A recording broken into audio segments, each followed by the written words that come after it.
தமிழ் புக்கில் 7th பாடத்தில் இருக்குது முக்கியமான கொஸ்டின். பாண்டியர்களின் தலைநகரம் மதுரை. திக்கெல்லாம் புகழ்தேவரும் திருநெல்வேலி என்று கூறியவர் யார்? திருஞான சம்பந்தர். இது டிஎன்பிசியில் கேட்டிருக்காங்க நிறைய முறை, டெட்டுலேயும் கேட்டிருக்காங்க. அதனால் இந்த கேள்வி கொஞ்சம் நல்லா பார்த்துங்க. திக்கெல்லாம் புகழ்தோறும் திருநெல்வேலி என்று கூறியவர் திருஞான சம்பந்தர்.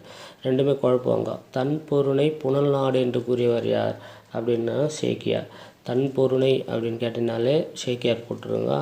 திக்கெல்லாம் அப்படின்னு போட்டோன்னா திருஞான சம்பந்தர். தீன்னு வரும். திக்கெல்லாம் திருஞான சம்பந்தர். தன் பொருணை சேக்கியார்.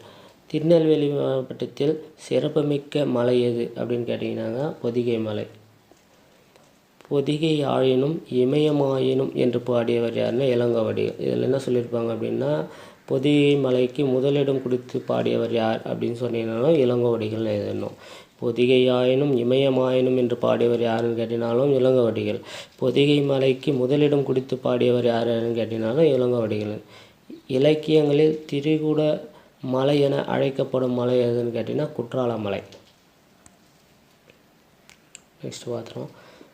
வானரங்கள் கனி கொடுத்து மந்தியோடு கெஞ்சும் என்று பாடியவர் யாருன்னா திருக்குட ராசப்ப கவியராயர். இதுவும் டிஎன்பிசியில் கேட்டிருக்காங்க, நல்லா பார்த்துங்க.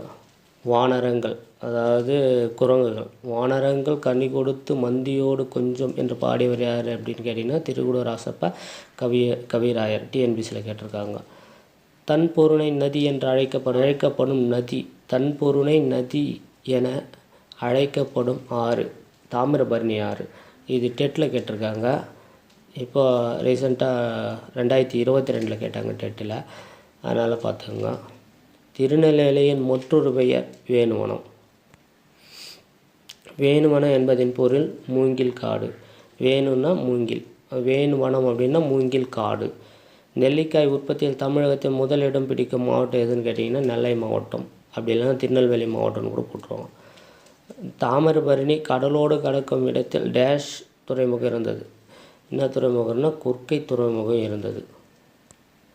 நெக்ஸ்ட்டு பார்ப்போம். சிறைச்சாலைகள் உள்ள தெரு டேஷ் என்று அழைக்கப்படுகிறது. காவற்புரை தெரு. கூலம் என்பது டேஷ் என்று அழைக்கப்படும் தானியம். கூலத்திற்கு இன்னொரு பேர் தானியம் அப்படின்னு சொல்லுவாங்க. இது நீங்கள் பொறுத்துக்களை கூட கேட்பாங்க. டிஎன்பிசியில் நிறைய முறை கேட்டிருக்காங்க. கூலம் அப்படின்னு போட்டு பொறுத்துக்களில் தானியம் கேட்டிருப்பாங்க. இது நிறைய இடத்துல கேட்டிருப்பாங்க. சிறைச்சாலைகள் அவற்றில் காவற்புரை தெரு அப்படின்னு பொறுத்துக்களுக்கும் கேட்பாங்க. இது மாதிரி ஒன் வேர்டாகவும் கேட்பாங்க. டிஎன்பிசியில் கண்டிப்பாக இதில் ஒரு கேள்வி உண்டு. அக்கச்சாலை என்பது என்ன? அணிகலன்கள் விற்கும் வீதி. தென்னிந்தியாவின் ஆக்ஸ்போர்ட் என்று அழைக்கப்படுவது எது? பாளையங்கோட்டை. இதுவும் டெட்டில் கேட்டிருக்காங்க. ரொம்ப முக்கியமான கொஸ்டின். டிஎன்பிசியிலும் கேட்டிருக்காங்க. தென்னிந்தியாவின் ஆக்ஸ்போர்ட் என்று அழைக்கப்படுவது எதுன்னா பாளையங்கோட்டை. ஏன்னா பாளையங்கோட்டையில் தான் நிறைய கல்வி நிலையங்கள் அப்போ இருந்தது. அதனால தான் தென்னிந்தியாவின் ஆக்ஸ்போர்ட் என்று பாளையங்கோட்டையை அழைத்தார்கள். பேட்டை என்று அழைக்கப்படுவதுன்னா வணிகம் செய்யும் இடத்தெல்லாம் எல்லோரும் என்ன பண்ணுவாங்க அந்த காலத்தில் பேட்டை என்று அழைக்கப்பட்டது. பாரதியார் பிறந்த இடம் எது அப்படின்னு கேட்டிங்கன்னா எட்டயபுரம். இது உங்களுக்கு பிடிச்சிருந்தால் சப்ஸ்கிரைப் பண்ணுங்கள். அடுத்த லெசனில் இதனுடைய தொடர்ச்சியை தொடர்ந்து போடுவேன்.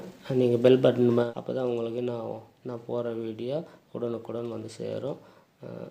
எல்லோரும் டிஎன்பிசிலையும் டெட்டிலும் வெற்றி பெற வாழ்த்துக்கள். தேங்க்யூ.